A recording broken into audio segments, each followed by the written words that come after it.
Qui suis-je? Quelle est notre place en ce monde? Ces questions, nous nous les sommes tous posées un jour.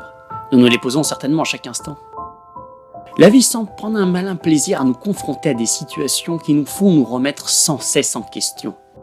Car tout acte est un prétexte pour se demander si ce que nous avons fait est bien ou non, plaira ou non. Puisque c'est ce que l'on nous a toujours appris. Nous serons jugés pour ce que nous faisons. Depuis notre plus jeune âge, quel que soit le milieu d'où nous venons, l'école, la télévision, les journaux, la radio, les gens, la famille, tous nous ont mis en garde envers les choses à ne pas faire parce que c'est mal. Et ce qui est mal sera jugé sévèrement par autrui. Une phrase déplacée ou maladroite d'une célébrité, les médias s'empresseront tout de suite de tout colporter, décortiquer, critiquer. Une basse note scolaire peut devenir source de critique, puisqu'on nous dit qu'en dessous d'un certain seuil, la note est mauvaise. Bien sûr, ceci fait partie des fondamentaux pour savoir vivre et évoluer tout en ayant un statut et des connaissances. Le problème est qu'il faut savoir faire la part des choses et dissocier ce qui n'est pas associé. Dire à l'enfant que s'il a une mauvaise note n'est pas en lien avec ce qu'il est, mais certainement dû à un manque de concentration ou à un manque de travail. Car l'enfant assimile instinctivement et subjectivement son échec à lui-même, et donc à ce qu'il est.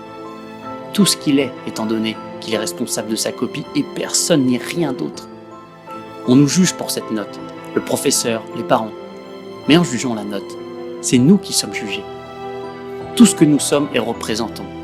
On ne nous a pas expliqué qu'une note n'est en rien représentative de nos qualités, notre intelligence, ou même notre potentiel individuel. Nous doutons de nous, car si nous avons une mauvaise note, nous sommes critiqués. Et en conclusion, nous sommes mauvais. Alors comment savoir si ce que nous allons dire ou faire ne le sera pas aussi? Comment trouver sa place si nous ne sommes pas bons? On essaye de nous formater pour correspondre à un moule universel mais unique. On nous laisse croire que nous avons le choix de devenir qui nous voulons et faire ce que nous voulons en nous orientant tous sur le même chemin généraliste. Et nous sommes tous différents. Nous ne pouvons pas apprendre à nous connaître en étant dans un suivi uniquement collectif.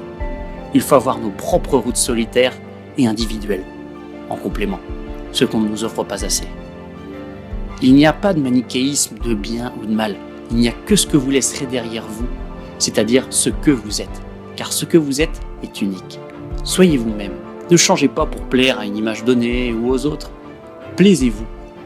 Car l'amour de la vie est totalement dépendant de l'amour que vous vous portez. Apprenez à vous écouter, à vous faire confiance. Et n'écoutez pas les gens qui vous dissuaderont de faire ce que vous avez envie de faire. Nous sommes tous nés bons en quelque chose. Mauvais n'existe pas. Ce n'est qu'un terme pour parler de nos échecs, qui n'est lui-même qu'un mot pour exprimer nos réussites futures, permises grâce à l'expérience de cet échec.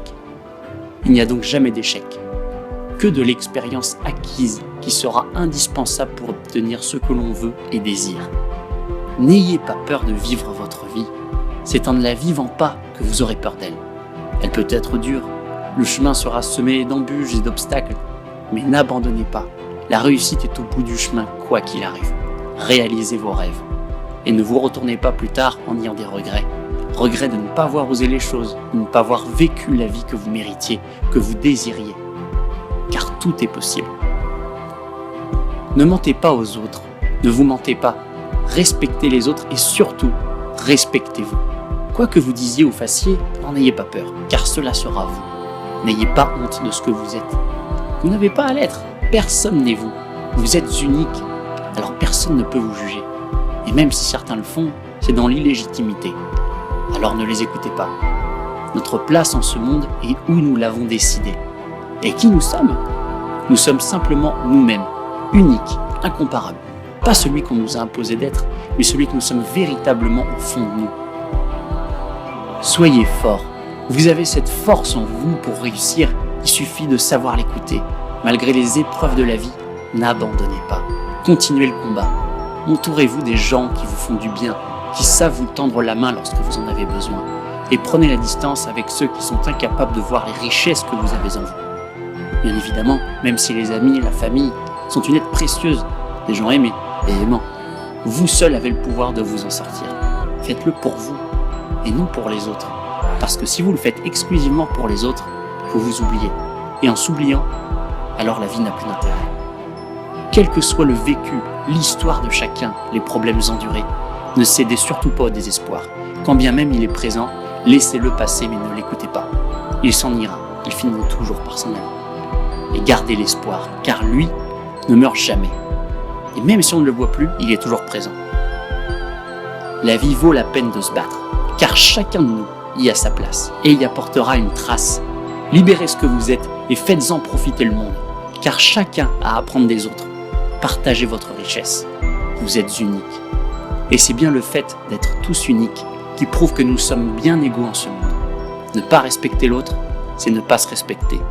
Alors respectons-nous. Respectez-vous.